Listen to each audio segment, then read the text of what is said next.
يلومونني في اشتهاء الحياة وأني للذاتها أرتوي وأني بها مغرم عاشق وقلبي بأهوائها يكتوي. يلومونني في اشتهاء الحياة وأني للذاتها أرتوي وأني بها مغرم عاشق وقلبي بأهوائها يكتوي. يلومونني في اشتهاء الحياة وأني للذاتها. وَإِذَا قِيلَ لَهُمْ، اور جب ان سے کہا جاتا ہے، اذا جب، اذا اور از دو لفظ ہیں جو ظرف کے طور پر استعمال ہوتے ہیں، شرط کے معنوں میں بھی آتے ہیں، اور جب کے ساتھ ان کا معنی اردو میں کیا جاتا ہے، دونوں کا۔ ان میں فرق یہ کیا گیا ہے، آگے از بھی آئے گا، کہ از کسی خاص وقت کو کہ فلاں جگہ سے، یعنی گویا کہ موقت وہ ظرف ہے، اس میں کسی وقت کی ابتدا کا معنی ہوگا، اور اذا میں کوئی ابتدا کا معنی نہیں ہوتا۔ اس وجہ سے اردو میں ترجمہ از کا تو کرنا چاہیے اور کیا جاتا ہے جس وقت یا جب کے، جس وقت تو آیا تھا، جب میں گیا تھا، وہ کسی مقرر وقت کی طرف اشارہ۔ اور اذا میں چاہیں تو پھر جب بھی کا معنی پیدا ہو جاتا ہے، جب بھی ان سے کہا جاتا ہے، کیونکہ اس میں کسی خاص وقت کے آغاز کا نہیں ہوتا۔ اسی وجہ سے کیونکہ اس میں معنی شرط کا بھی پایا جاتا ہے، جب بھی میں ان سے یہ کہتا ہوں وہ یہ کہتا ہے، شرط ہے نا، اور جواب شرط ہے۔ اس وجہ سے اذا میں مستقبل کے معنی پیدا ہوتے ہیں، چاہے وہ ماضی پر ہی کیوں نہ ہے، کیونکہ اذا میں شرط کے معنی ہے، اور شرط میں مستقبل کا معنی خود بخود سمجھا جاتا ہے۔ شرط ماضی پر تو ہوتی ہی نہیں نا، مستقبل ہی انڈرسٹوڈ ہوگا۔ تو یہی وجہ ہے کہ اس کا ترجمہ کیا جاتا ہے جب ان سے کہا جاتا ہے، ورنہ لفظی ترجمہ کریں تو ہوگا جب ان سے کہا گیا، کیونکہ قیل تو ماضی مجہول ہے نا، قال یقولو کا ماضی اصل میں بنے گا مجہول قویلا، قویلا کو پھر پڑھتے ہیں قیلا، واو جو ہے وہ یہ میں بدل جاتی ہے اور کاف کی زیر بھی۔ بعض لوگ اس کو کچھ عجیب طریقے پر بھی پڑھتے ہیں، پتہ ہے اسے اختلاف کہتے ہیں، کہ اس طرح قیلا پڑھے، یہ قاری بہتر جانتے ہوں گے، اختلاف کے ضمن میں کہیں کہیں پڑھا۔ بعض قاریوں کے قرات ہے کہ قیلا اس طرح پڑھے کہ معلوم ہو کہ پیش بھی قاف کا ہے، قیلا شاید کہتے ہو یا کس طرح پڑھتے ہو۔ قیل لہم جب ان سے کہا جاتا ہے، قالا کے بعد لام کا صلہ آتا ہے، قالا لہو اس نے اس سے کہا۔ اگر قالا کے بعد ڈائریکٹ مفعول بنفسہ ہی آ جائے تو پھر اس کا معنی ہوتا ہے وہ بات کہی، مثلا قلت ہو میں نے وہ بات کہی، اور قلت لہو میں نے اس آدمی سے بات کی۔ یہ اس میں فرق ہوتا ہے، قرآن کریم میں وہ بھی استعمال ہوا ہے، ما قلت ان قلت قلت ہو فقد علمت، قلت ہو یوں آتا ہے۔ تو وَإِذَا قِيلَ لَهُمْ جب ان سے کہا جاتا ہے، لام یہ اس طرح سے آیا، قال لہو لا تفسدوا فی الارض، زمین میں فساد مت پھیلاؤ، سیدھا ضرب ہے، افسد یفسد بعد افعال۔ اور فساد کے معنی کیا ہے وہ تفسیر والوں کا کام ہے، کہ اس کے لغوی معنی کیا ہے، مزاج بگڑنا، اصل طبیعت خراب ہو جانا، پھر اس سے کرپشن کا معنی شاید جنہوں نے کیا ہے اسی لیے کیا ہے، فکال نے تفسدوا کا ترجمہ یہی کیا ہے، کرپشن نہ پھیلاؤ۔ ارض سے مراد زمین ہے، جب ان سے کہا جاتا ہے زمین میں فساد نہ پھیلاؤ۔ قالوا لفظی ترجمہ تو ہے انہوں نے کہا، لیکن اب یہ جواب شرط کے طور پر آیا ہے، وہ کہتے ہیں انما بات صرف اتنی ہے کہ نحن مصلحون، سیدھا جملہ مبتدا خبر ہے، اور انما اس میں کہ بھائی بات تو اتنی ہے، ہم تو صرف اسی لیے اس کا ترجمہ جزئی نیست کیا جاتا ہے فارسی میں، بات صرف اتنی ہے کہ ہم تو اصلاح کرنے والے ہی ہیں۔ یہ ذرا اس میں یہ نیا لفظ جو ہے انما آیا ہے، یہ انما موصول ہی لکھا جاتا ہے، ایک لفظ ہوتا ہے ہمیشہ، اگرچہ قرآن کریم میں بعض دفعہ بعض جگہوں پر انا اور ما جو دو الگ الگ لفظ ہیں وہ بھی اسی طرح ملا کے لکھ دیے جاتے ہیں موصول شکل میں، لیکن یہ کہ یہ انا کے بعد جو ما ہے وہ موصول ہے اور انا کے ساتھ اسم کی حیثیت سے آ رہا ہے، کچھ کو پتہ چل جاتا ہے موقع پر. مثلا اگر یہاں کہیں کہ انا ما بے شک جو کچھ کے، تو آگے نحن مصلحون کے ساتھ کوئی معنی نہیں بنتا. ہاں اگر اس طرح کے الفاظ ہو جیسا تھا انما عند اللہ خیر لکم مثلا، جو کچھ اللہ کے ہاں ہے، تو پھر وہ ماں کا پتہ چل جاتا ہے کہ وہ موصول ہے. اس ماں کو حصر کا ماں کہتے ہیں، ماں کافہ بھی کہتے ہیں. اس میں معنی مقید ہو جاتے ہیں، اسی لیے فارسی والے اس کا ترجمہ کرتے ہیں جزین، یعنی اس سے سوا کوئی اور بات نہیں ہے، بس اصل خلاصہ کلام یا حقیقت امر اتنی ہی ہے. یہ قرآن میں بکثرت استعمال ہوگا. انما نحن مصلحون، بے شک ہم تو یا تو یوں ترجمہ کریں اب اس انما کے حصر کا، ورنہ یہ ترجمہ کرنا کہ اس کے سوا اور کچھ نہیں کہ ہم تو اصلاح کرنے والے ہیں. ممکن ہے بعض نے یہ لفظی ترجمہ ہی کر دیا، اس کے سوا کچھ نہیں. یا کہہ دیں بات اتنی ہے کہ خدا جانے اور طرح دیا، ہم تو صرف اصلاح کرنے والے ہیں. شاید کسی نے یہ میں نے بھی کر دیا اس وجہ سے کہ انما کے معنوں میں یہ گنجائش موجود ہے، پھر اردو محاورے میں ہم یوں کریں گے.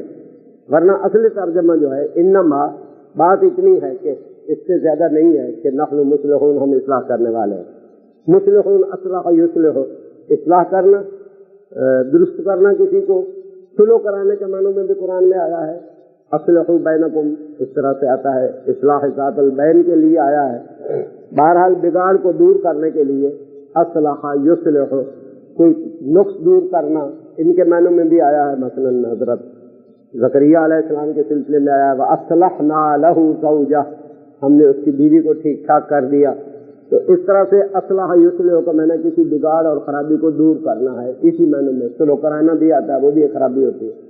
تو افساد لا تفسدوا، افساد جس کو عموماً فساد ہی زیادہ مصدر استعمال ہوتا ہے، اس کے مقابلے پر لفظ اصلاح ہے. یہ ایک دوسرے کی ضد ہے. فساد میں اگر بہت سے معنی ہے تو اس کے بگاڑ کے اصلاح کے لیے اصلاح کا لفظ ہے. الا انہم هم المفسدون، اور فسادہ ہوگا اس کے میں نے بگڑ جانا ہوتا ہے. افسد یفسد بگاڑ دینا ہوتا ہے. لو کان فیہما آلہۃ الا اللہ لفسدت السماوات، فسد یفسد میں نے بگڑ جانا، خراب ہو جانا، تو بیکم کرپٹ یا اس طرح سے میں نے. اور افسد یفسد باب افعال سے آئے تو اس کے معنی ہوتے ہیں فساد پھیلانا، فساد زدہ کر دینا کسی چیز کو، اس میں فساد پیدا کر دینا. الا انہم هم المفسدون ولکن لا یشعرون. الا کا لفظ جو ہے تنبیہ کا لفظ اسے کہتے ہیں. اس کا ترجمہ یہ اکٹھا ہے، لا نہیں ہے، کہیں کہیں آ سکتا ہے. الا تعقلون، کیا وہ نہیں سمجھتے؟ مثلا وہ تو استفہامی ہوگا، لا نفی کا ہوگا. یہ الا اکٹھا لفظ ہے، لا نفی کا نہیں ہے. آگے کوئی ایسی چیز بھی نہیں ہے کہ معلوم ہو کہ استفہام کا اور لا جو ہے وہ نفی کا بیان ہے. الا اکٹھا لفظ ہے. اس کے معنی ہوتے ہیں کسی کو عربی میں جب متوجہ کرنا ہو تو الا کا لفظ بولتے ہیں. اسی لیے بعض نے ترجمہ کیا ہے آگاہ شو، اور میرے خیال میں شاہ عبد القادر ترجمہ اکثر اس کا کرتے ہیں سنتا ہے، یعنی سن رہے ہو، توجہ ہے تمہاری ادھر. الا کا یوں بھی ترجمہ کیا جاتا ہے.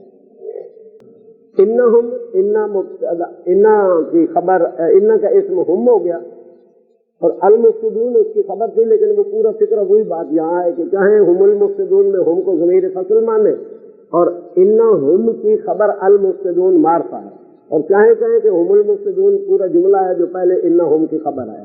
بہرحال اردو ترجمہ یہ ہوگا آگاہ رہو. حقیقت یہ ہے کہ بے شک وہ ہی مفسد ہیں. ایک انا کا تاکید، ایک پھر ہم کی، ایک ضمیر خبر معرفہ آنا. تو اب اس تین زور جو اس میں لگے ہیں تاکید کے، تو پھر اردو ترجمے میں یہ زور کس طرح مترجمین نے ظاہر کیا؟ بے شک وہ ہی تو فساد پھیلانے والے ہیں. شاید یوں بہتر ترجمہ ہو یا کسی اور طرح سے ہو. ہم ضمیر فصل لگائیں تو بھی ہی کا ترجمہ تو ضرور ہوگا، جیسے اولئک هم المفلحون میں آیا. بے شک صرف وہ مفسد ہیں یہ تو بات نہیں بتائی، ورنہ سیدھا فکر ہوتا الا انہم مفسدون، سیدھا جملہ پھر تو یوں بن سکتا تھا. وہ ہم اور ال لگانے کی کیا ضرورت ہے؟ آخر اس کو کوئی ضرورت ہے، فائدہ ہے نا، تبھی لگایا ہے نا.